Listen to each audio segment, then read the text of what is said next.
Hello everybody. आप सभी का भूगोल के इस व्याख्यान में स्वागत है। आज भौतिक भूगोल के अंतर्गत पेपर फर्स्ट में हम लोग दूसरे यूनिट से एक नए चैप्टर का शुभारंभ कर रहे हैं, जिसका नाम है प्रवाहित जल, फ्लूवियल, प्रवाहित जल। देखिएगा, अपर्दन के साधनों में जो सबसे प्रमुख माध्यम है वो है बहता हुआ जल, प्रवाही जल। इसके अपर्दन और निक्षेपण के फलस्वरूप धरातल पर भूआकृतियों का जो निर्माण होता है वो स्पष्ट रूप से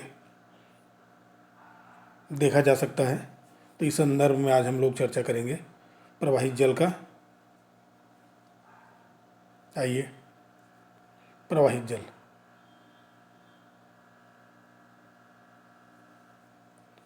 भूतल पर, धरातल की सतह पर समतल स्थापक बलों में बहते हुए जल का कार्य महत्वपूर्ण होता है। जब वाही जल एक निश्चित रूप में ऊंचाई से निचले ढाल पर गुरुत्वाकर्षण के कारण प्रवाहित होता है तो उसे नदी या सरिता कहते हैं।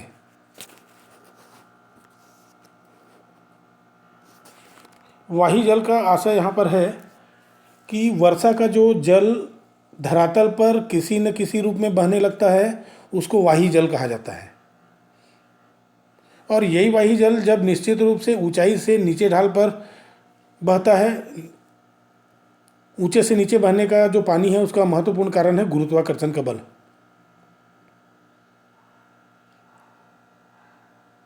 तो उसे नदी या सरिता कह देते हैं। अब ये नदी क्या चीज़ होता है ये क्लियर कर लेते हैं। नदी किसी भी ढाल पर एक निश्चित मार्ग में प्रवाहित होने वाली जल राशि होती है जिसे नदी कहा जाता है।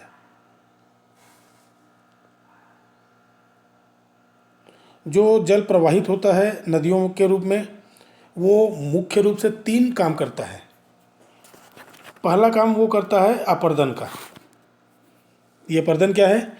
नदी का जल किनारों और तली को काटता छांटता रहता है। यह नदी का अपर्दन का कार्य कहलाता है। अपने तटों को, किनारों को काटेगी नदी और अपने बेड को या अपने तल को भी वो इरोज करते रहती है, काट छाट करते रहती है। ये इस जो प्रोसेस है उसको अपर्दन कहा जाता है। पहला तो ये काम करती है अपर्दन का, वो अपने किनारों को और अपने तली को काटती है। दूसरा वो काम करती है परिवहन का। परिवहन, जो काट छाट से जो अपर्दित पदार्थ है जिसमें रेत, कीचड़, बोल्डर और कुछ भी हो सकता है, वो जल के साथ दूर तक बहते चले जाते हैं। नदी अपने साथ उनको बहा के ले जाती है। ये नदी का परिवहन का काम कहलाता है, कार्य कहलाता है। और तीसरा है निक्षेपण। तीसरा निक्षेपण। निक्षेपण होता है नदी के जल के साथ जो पदार्थ बहते रहते हैं, गाद, मलबा, बोल्डर, कीचड़, रेत, वो किसी विशेष स्थिति में कहीं न कहीं पर जमा होते हैं। ये कार्य जहाँ पर जमा हो जाते हैं, ये कार्य नदी का निक्षेपण का कार्य कहलाता है।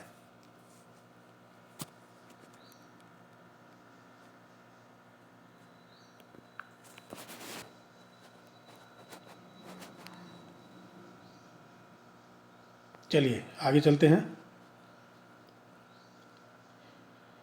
हम चर्चा करेंगे नदी के, पहले क्रम में नदी के अपर्दन के कार्य क्या है। तो नदियों के द्वारा अपर्दन 2 प्रकार से होता है। पहले को कहा जाता है यांत्रिक या मैकेनिकल, यांत्रिक अपर्दन या मैकेनिकल इरोजन। और दूसरा होता है रासायनिक या केमिकल इरोजन। तो पहले जानते हैं ये यांत्रिक या मैकेनिकल जो इरोजन है ये क्या चीज़ होता है। नदी अपने किनारों को अपनी धारा की शक्ति से काटती है। वो वर्टिकल हो सकता है और हॉरिजेंटल भी होता है। वर्टिकल मतलब वो नीचे को अपने तले को काटती है, गहरा करती जाती है, और हॉरिजेंटल मतलब वो अपने किनारों को काटती है और चौड़ा होते जाती है। नदी का जो ये कार्य करती है वो यांत्रिक अपरदन का कार्य कहलाता है। दूसरा है रासायनिक अपरदन। तो नदी घाटी के घुलनशील पदार्थ, नदी घाटी में जो भी घुलनशील पदार्थ होता है वो उसके जल में घुलकर बहने लगती है, उसको आप कहते हैं केमिकल इरोजन या रासायनिक अपरदन। नदी अपरदन के जो निर्धारक कारक हैं वो ये चार जो आप देख रहे हैं वो कारक हैं। ये अपरदन की गति और मात्रा और उसकी विशालता या न्यूनतम को निर्धारित करते हैं। सबसे पहला है नदी में जल की मात्रा। नदी में जल की मात्रा कितनी है, कहाँ से आ रही है, कितने तेज़ी से वो आ रही है, किस अमाउंट में उसमें मात्रा है। नदी में अगर जल की मात्रा ज़्यादा है तो जो अपरदन का जो दर है, रेट है, वो ज़्यादा होगा। जल की मात्रा कम है तो जो इरोजन का रेट है वो कम होगा, दर कम होगी। नदी जल की गति क्या है। नदी के जल की गति अगर तेज होगी तो अपरदन की दर स्वाभाविक रूप से तेज होगी। जैसे कि हम देखते हैं कि पहाड़ी भागों में नदी बहुत तेज गति से बहती है ढाल की तीव्रता के कारण, और वहाँ पर जो अपरदन का कार्य है वो बहुत तेज़ी से होता है, बहुत तीव्र गति से होता है। जबकि मैदानी भागों में नदी की जो गति है वो बहुत कम होती है, बहुत न्यून होती है, और वहाँ पर अपरदन के बजाय निक्षेपण का कार्य ज़्यादा होता है।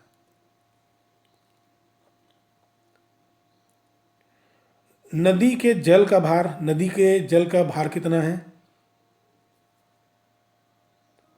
नदी के जल में भार ज़्यादा होगा, अपरदन अधिक होगा। कम होगा, कम होगा, भार कम होगा तो कम अपरदन होगा। एक दशा ऐसी आती है कि नदी के जल का भार ज़रूरत से ज़्यादा हो जाता है तो जो भी उसमें घुलनशील पदार्थ रहते हैं वो निक्षेपित हो जाते हैं। ये घटना बिल्कुल मैदानी भागों में पाई जाती है।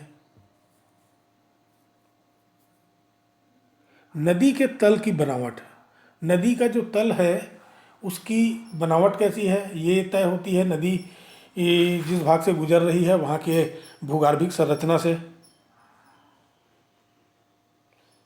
अगर नदी मुलायम सेल वाले क्षेत्रों से गुजरती है जहाँ की भूगर्भिक संरचना में मुलायम सेलें नदी के मार्ग में आती है तो नदी बहुत गहरी हो जाती है, उसको इरोजन करती है।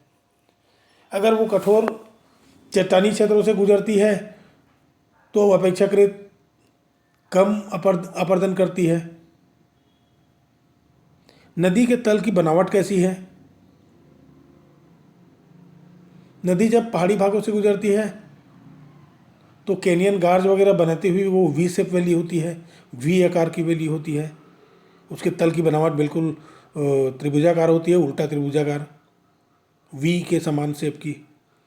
लेकिन वही नदी जब मैदानी भागों में पहुंच जाती है और वो अपने तल के अपेक्षा अपने पार्श्वों को काटती है, किनारों को चौड़ा करती है, घाटी को चौड़ा करती है, तो वो यू शेप वैली कहलाती है, यू आकार की घाटी कहलाती है।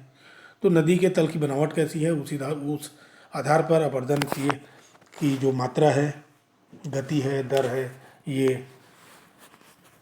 डिसाइड होता है या तय होता है।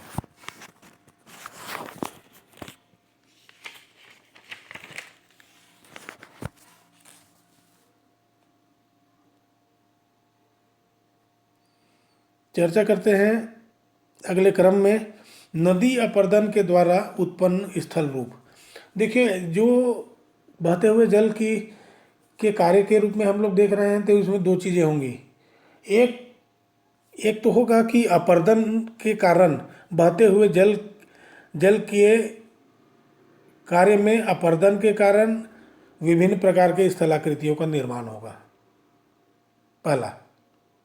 दूसरा होगा कि जो अपर्दित पदार्थ हैं, जो अवसाद है या मलबा है, जो नदी काटने के बाद वो लेके चल रही है, उसको वो कहीं न कहीं पर डिपॉजिट करेगी।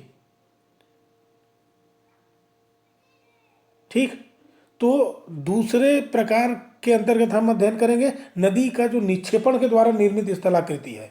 जब वो मलबे को वहां पर डिपॉजिट करेगी तो कई प्रकार की स्थलाकृतियों का निर्माण होगा। तो बहते हुए जल को हम ये दो रूप में देखेंगे। तो अभी हमारा जो विषय है वो ये है, नदी अपर्दन द्वारा उत्पन्न स्थल रूप। नदी जब काटती है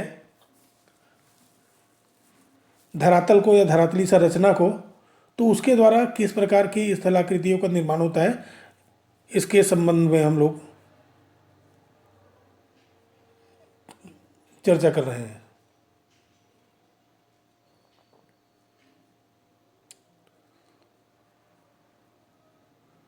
नदी के अपर्दन कार्य के कारण उसकी घाटियों में विभिन्न प्रकार की भूआकृतियों का निर्माण होता है।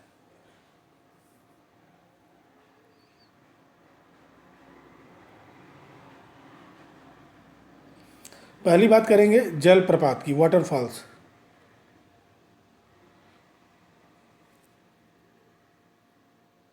अपर्दन के द्वारा निर्मित ये एक प्रमुख भूआकृति है जलप्रपात।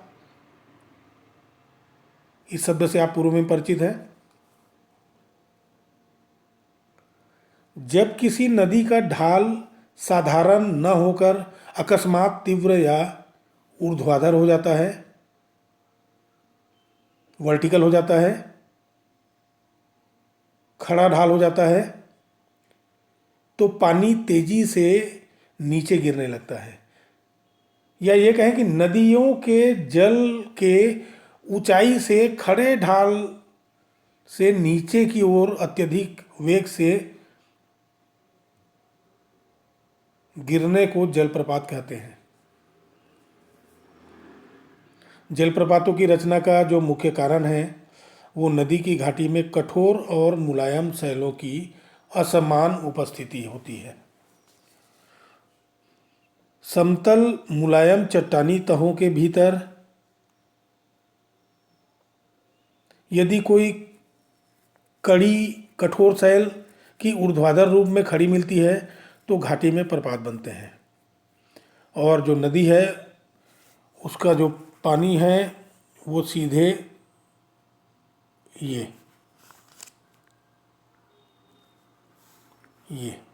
पानी ऐसे आएगा और यहाँ सीधा नीचे नीचे गिर जाएगा।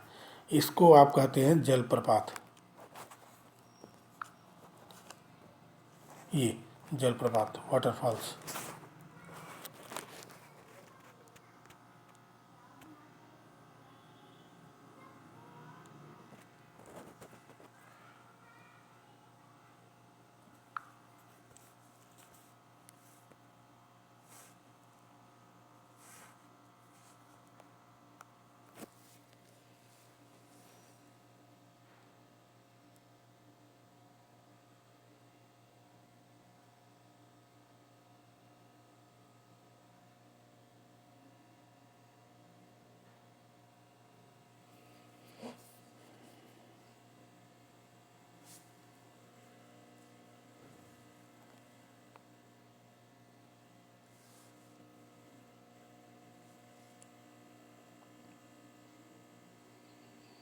आगे चलते हैं।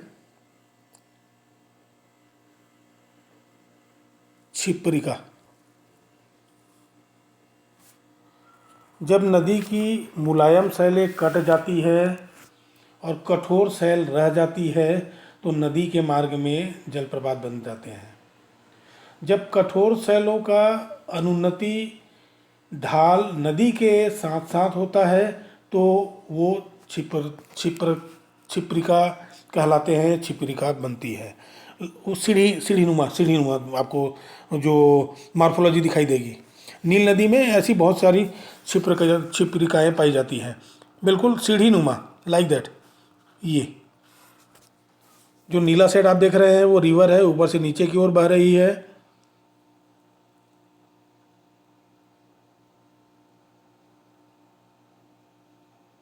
बिल्कुल सीढ़ीनुमा, जैसे सीढ़ी से कोई पानी उतर रहा है, ये जस्ट लाइक।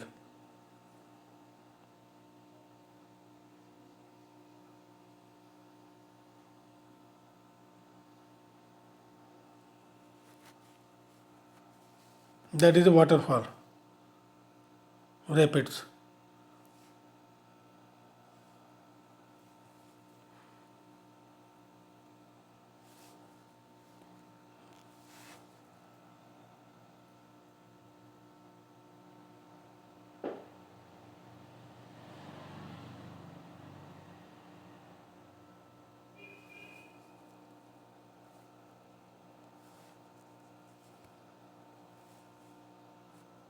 चलिए, नील, ये ऐसी छिपरिकाएँ नील नदी में बहुतायत मिलती हैं। अवनमन कुंड,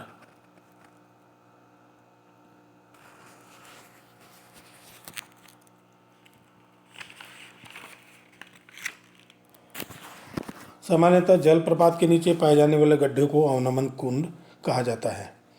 अवनमन कुंड का निर्माण तब होता है जब जल की तेज धारा के साथ जड़ोलक पानी वाला अवसाद लगातार एक स्थान से दूसरे स्थान पर गिरते ही रहता है। अगर ये इस टाइप का मॉर्फोलॉजी है, पानी यहाँ से नीचे गिर रहा है तो यहाँ पर एक कुंड जैसा निर्माण हो जाता है इससे गिरने के कारण, गड्ढा, जिसको आप कहते हैं अवनमन कुंड।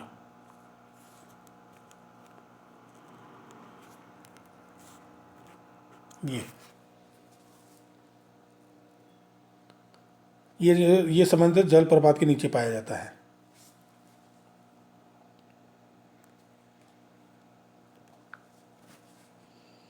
आगे चलते हैं। जल गर्तिका, पॉट होल्स, बहते हुए जल के साथ कंकड़ पत्थर कठोर चट्टानी भागों में गड्ढे बना देते हैं। जब नदी के साथ कंकड़ पत्थर बहते हुए आता है और वो कठोर चट्टानी भागों से गुजरता है तो वो गोल गोल गड्ढा बना देता है। उसके कारण है कि वो जो कंकड़ पत्थर है या अवसाद है वो लगातार गोल गोल घूमने लगता है और घूमने के कारण ये गड्ढे गोलाकार और गहरे हो जाते हैं। इसको ही पोर्ट होल्स या जल गर्तिका कहा जाता है, जैसे कि आप चित्र में देख रहे हैं। ये दैट इज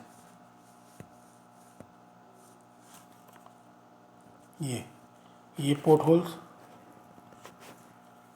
ये पोर्ट होल्स और ये आप पोर्ट होल्स देख रहे हैं। ये कठोर चट्टानी भाग होते हैं और ये कोई पत्थर आया, एक पत्थर बहते हुए आया, पत्थर आया इधर से बहते हुए आया और यहीं पर ऐसे ऐसे ऐसे ऐसे ऐसे ऐसे ऐसे ऐसे वो घूमने लगा तो ये गहरा गड्ढा बन जाता है।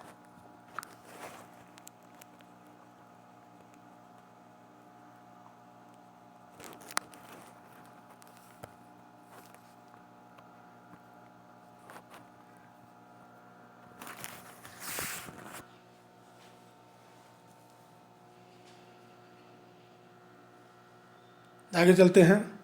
अगला जो मॉर्फोलॉजी है बहते हुए जल के कारण, अपरदन के कारण, वो है नदी विसर्पण या नदी का मोड़, रिवर मेंडर्स जिसे कहते हैं। पर्वतीय भाग से मैदानी भाग में आने पर नदी क्षैतिज कटाव करने लगती है। नदी का जो तली या बेड को काटने का जो प्रोसेस है वो बिल्कुल बंद हो जाता है और नदी केवल अपने तटवर्ती भागों को काटती है, जिससे उसकी घाटी चौड़ी होने लगती है और पानी काफ़ी चौड़ाई में बहने लगता है, जिसका रिजल्ट होता है कि नदी का वेग बिल्कुल कम हो जाता है। इससे मार्ग में थोड़ा सा भी अवरोध आने पर नदी का मार्ग बदल जाता है, अर्थात नदी टेढ़े मेढ़े मार्ग से बहने लगती है, इसे ही नदी का विसर्पण या नदी का मोड़ कहते हैं, जैसा कि आप ये इस चित्र में देख रहे हैं।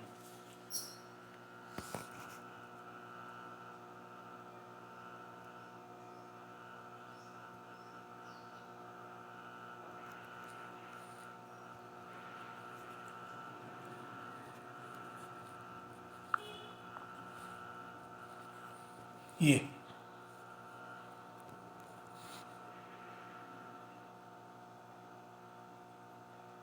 शुरू में नदी और चौड़ी होती जाती है, उसका प्रवाह मंद होने लगता है इस तरह से, और जब होती है तो इस तरह से। और यहाँ पर एक कंडीशन होता है कि अगर ऐसा हुआ, ये ऐसे नदी ये ऐसे जा रही है, ये इधर से ये ऐसे ऐसे आ रही है, और कहीं पर अगर यहाँ पर डिस्टर्ब हुआ तो ये नदी कट जाती है और ये ऐसे ऐसे हो जाती है ये, और ये भाग अलग हो जाता है, और इस घटना को कहा जाता है भेड़ पीठ ढाल, आक्स बोलेख।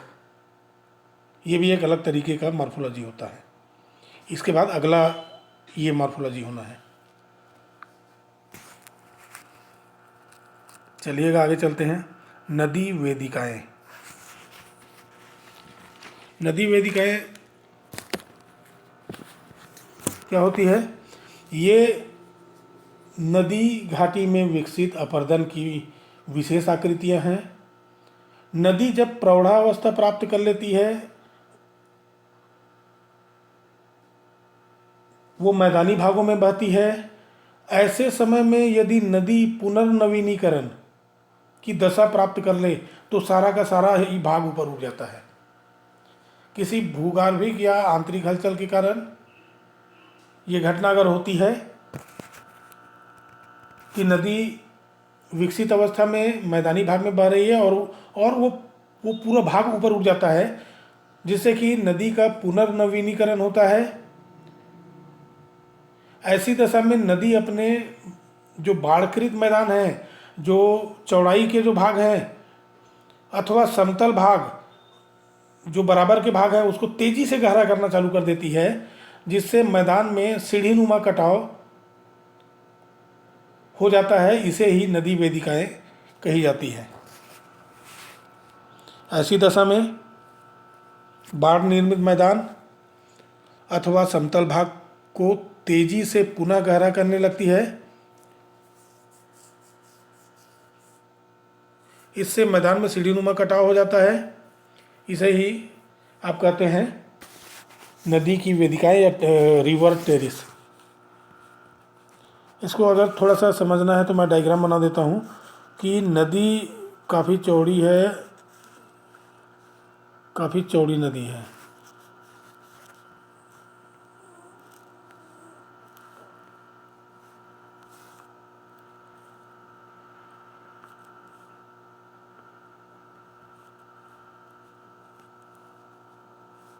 ये दिस इज ए टेरेस वेदिका।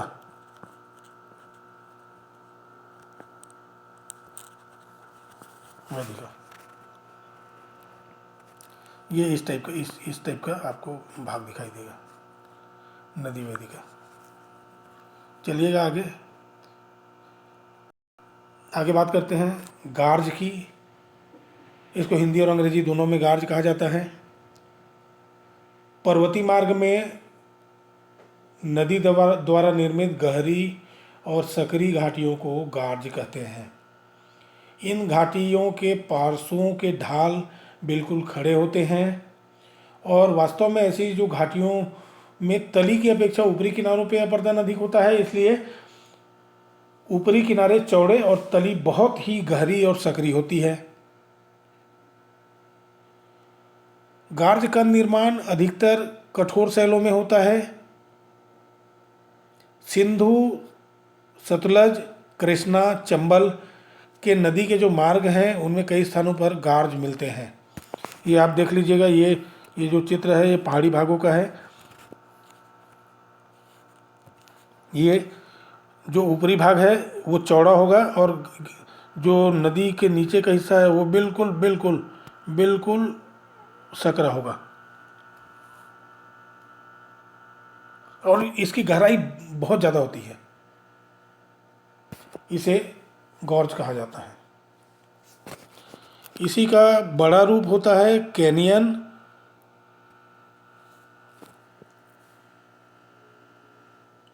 ये भू आकृति गॉर्ज का ही बड़ा रूप है, परंतु कैनियन गॉर्ज से बड़ी होती है, मतलब इसका जो एरिया है वो विस्तृत होता है। गॉर्ज का अधिकांश संकरा रूप कैनियन के नाम से ही पुकारा जाता है। इसकी रचना उन भागों में होती है जहाँ नदी पर्वतों या पठारों से नीचे उतरती है। तेज ढाल के कारण वेग बहुत अधिक होता है और घाटी सकरी और अधिक गहरी होती जाती है। विश्व की सबसे विशाल और प्रसिद्ध कैनियन दक्षिण पश्चिम अमेरिका की कोलोरेडो नदी की कैनियन है। ये 180 किलोमीटर लंबी है और 1800 मीटर से अधिक गहरी घाटी है। ऊपरी सतह पर घाटी जो ऊपर का भाग है, घाटी की चौड़ाई 8 से 12 किलोमीटर है, किंतु उसकी जो तली है वो मात्र 350 से 500 मीटर की ही चौड़ी है और उसकी गहराई 1800 मीटर है। आप कल्पना करिएगा। कोलोरेडो नदी की जो कैनियन है वो संसार की प्रसिद्ध कैनियन है। सिंधु नदी गिलगिट के पास कश्मीर के निकट 5500 मीटर गहरी एक कैनियन का निर्माण करती है, लेकिन ये बिल्कुल छोटे से क्षेत्र में फैला है। तो इस तरह से गॉर्ज का बड़ा रूप कैनियन कहलाता है।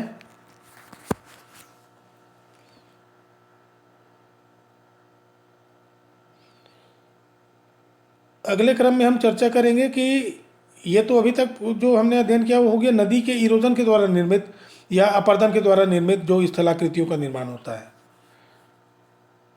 अब हम अध्ययन करेंगे, चर्चा करेंगे कि नदी के निक्षेपण कार्य से किन किन किन प्रकार की आकृतियों का, मुख्य जो आकृति के प्रकार हैं वो कौन कौन से हैं और वो कैसे होता है।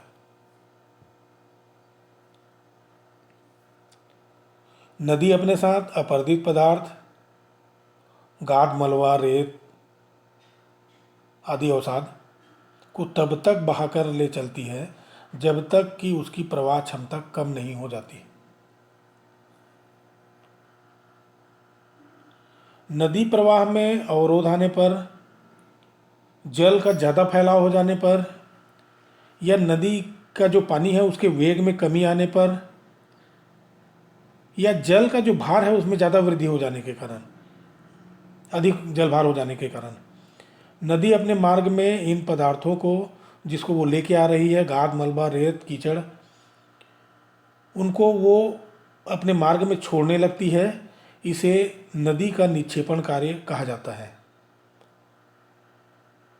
इनमें जो प्रमुख है वो है जलोढ़ शंकु, बालू का पुलीन, तटबंध, बाढ़ का मैदान और डेल्टा। ये प्रमुख भूआकृतियों का निर्माण होता है नदी के निक्षेपण कार्य से।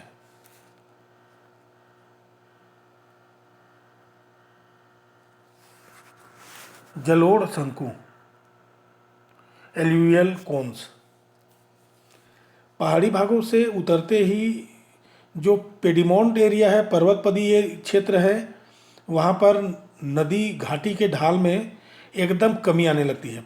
पेडिमेंट जो पर्वत के नीचे का भाग है, पर्वतपदी भाग जिसको पेडिमोंट कहते हैं, वहाँ पर नदी के ढाल में एकदम से कमी आ जाती है। इसके साथ ही नदी का जो कटाव और बहाव की जो क्षमता है उसमें भी तेजी से कमी आने लगती है।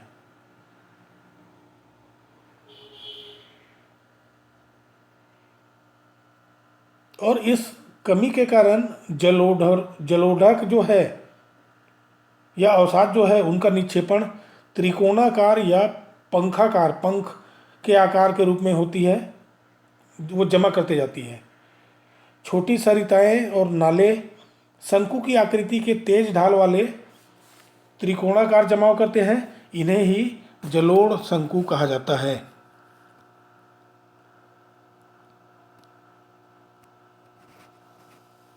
अरावली, विंध्याचल और मध्य भारत के पहाड़ियों के निचले भाग में ऐसा मॉर्फोलॉजी देखा जा सकता है। ये देखिएगा।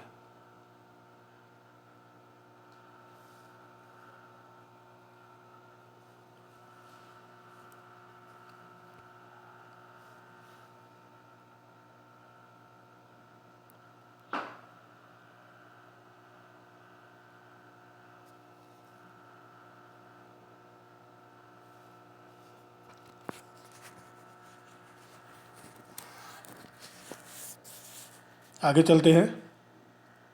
बालू का पुलीन, सैंड बैंक। नदियों के घाटी के बीच में बाढ़ के दिनों में विभिन्न प्रकार के अवसाद जमा हो जाते हैं और बालू के अवरोधीन पुलीन बन जाते हैं। इस प्रकार के अवसादों के निक्षेपण से धीरे धीरे नदी की तलहटी जो है वो निकटवर्ती मैदानों के अपेक्षा ऊंची हो जाती है, जिसे कि तटबंध कहा जाता है। ये देख लीजिए।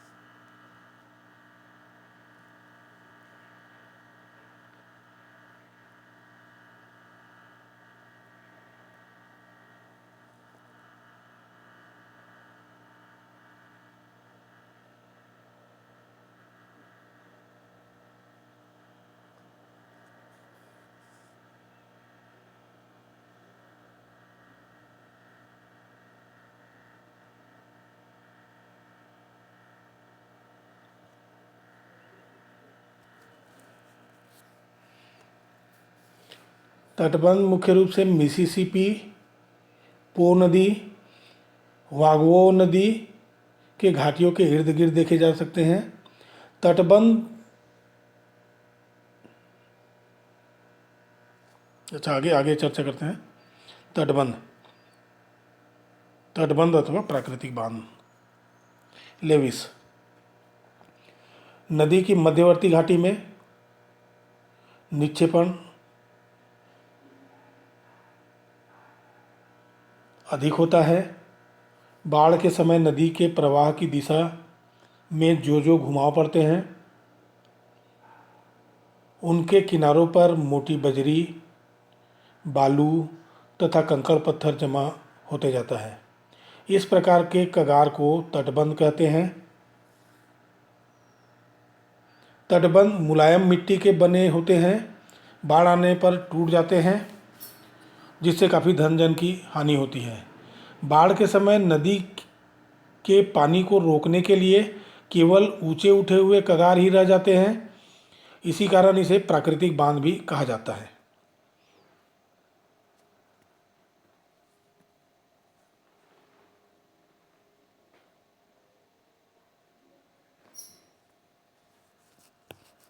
ये नदी के दोनों किनारों पर।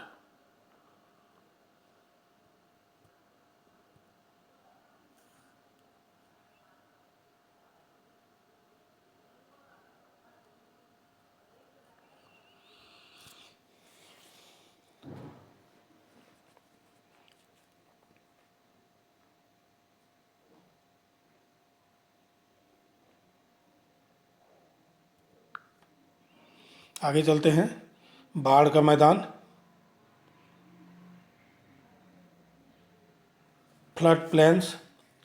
बाढ़ के दिनों में नदी के आसपास के क्षेत्रों में मिट्टी के बारीक कणों का जो जमाव निक्षेपण से बाढ़ के मैदान का निर्माण होता है। मैदानी भागों में वर्षा काल में नदी में बहुत आकस्मिक रूप से जल की अधिकता के कारण घाटी के दोनों ओर जल का फैलाव हो जाता है और किनारों पर दूर दूर तक नदी की बारीक जो तलछट है, अवसाद है, वो जमा हो जाती है। ऐसा बार बार होते रहने से नए प्रकार की मिट्टी, जिसको एल्यूवियल सॉइल कहा जाता है, एक उपजाऊ मैदान बन जाता है, जिन्हें बाढ़कृत मैदान कहा जाता है, बाढ़ के द्वारा निर्मित मैदान कहा जाता है।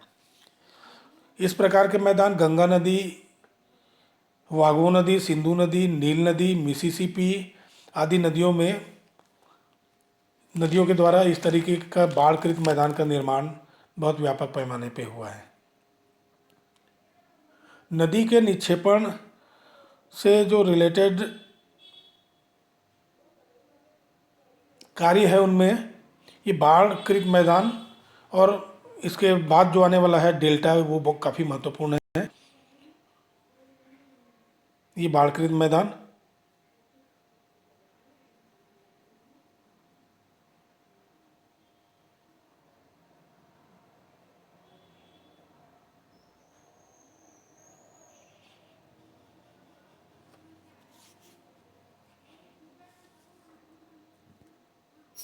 देखिए, बरसात बरसात में नदी में पर्याप्त पानी होता है, पानी ऐसे फैले रहता है। जब ये पानी कम हो जाता है, बरसात का सीज़न ख़त्म हो जाता है, तो नदी में जो पानी है वो केवल इतने में रहता है, ये इतने में। और ये जो एरिया होता है ये बाढ़कृत मैदान का एरिया कहलाता है। ये एरिया बाढ़कृत मैदान है।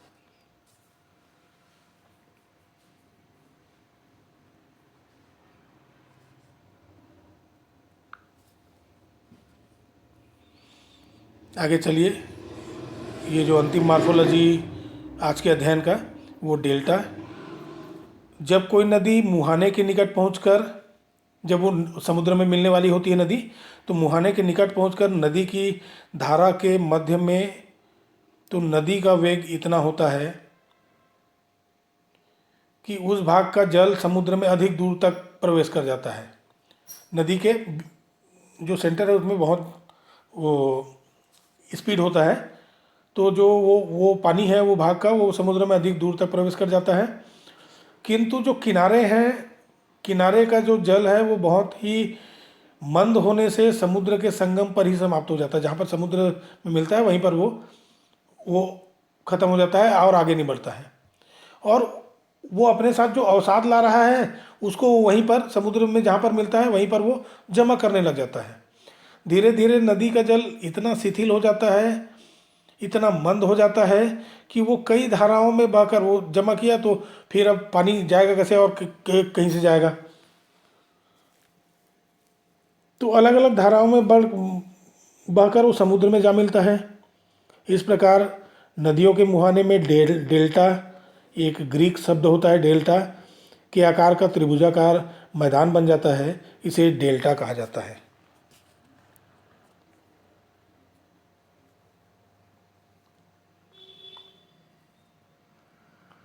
डेल्टा के जमाव की कुछ दशाएं होती है।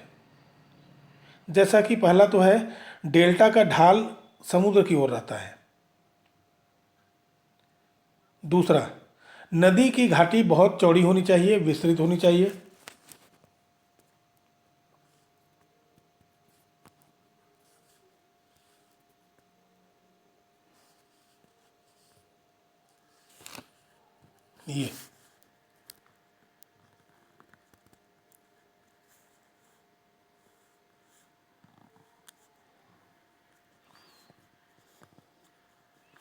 ये डेल्टा, तो नदी की डेल्टा का ढाल समुद्र की ओर रहता है। नदी की घाटी बहुत चौड़ी होनी चाहिए। नदी के मार्ग में झील नहीं आना चाहिए, क्योंकि झील आएगा तो नदी अपने पूरे अवसादों को झील में जमा कर देगी, तो जब वो मुहाने में जाएगी तो उसके पास अवसादी नहीं रहेगा। और चौथा है, नदी का मुहाना ज्वार भाटा और धाराओं से मुक्त होना चाहिए। नदी को ऊंचे पर्वत से निकलना चाहिए ताकि वो पर्याप्त मलबा लेके आए।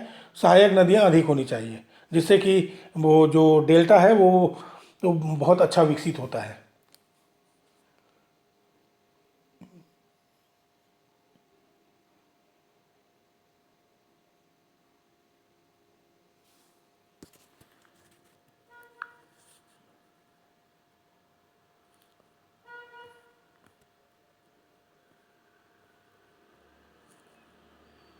तो इस तरह से आज का हमारा जो अध्ययन रहा है वो बहते हुए जल के कार्य के रूप में, उसकी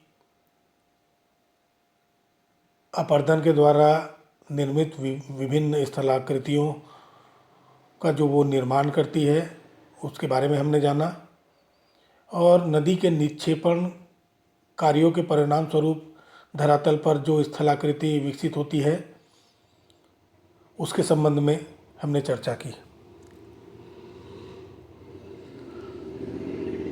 आज के इस व्याख्यान में केवल इतना ही। इस पावर पॉइंट का प्रिपरेशन अंजनी पटेल ने किया, काफ़ी मेहनत रहा है उनका इसमें, उसका धन्यवाद। आप सभी इस व्याख्यान में शामिल हुए, आप सभी का धन्यवाद। अगले क्रम में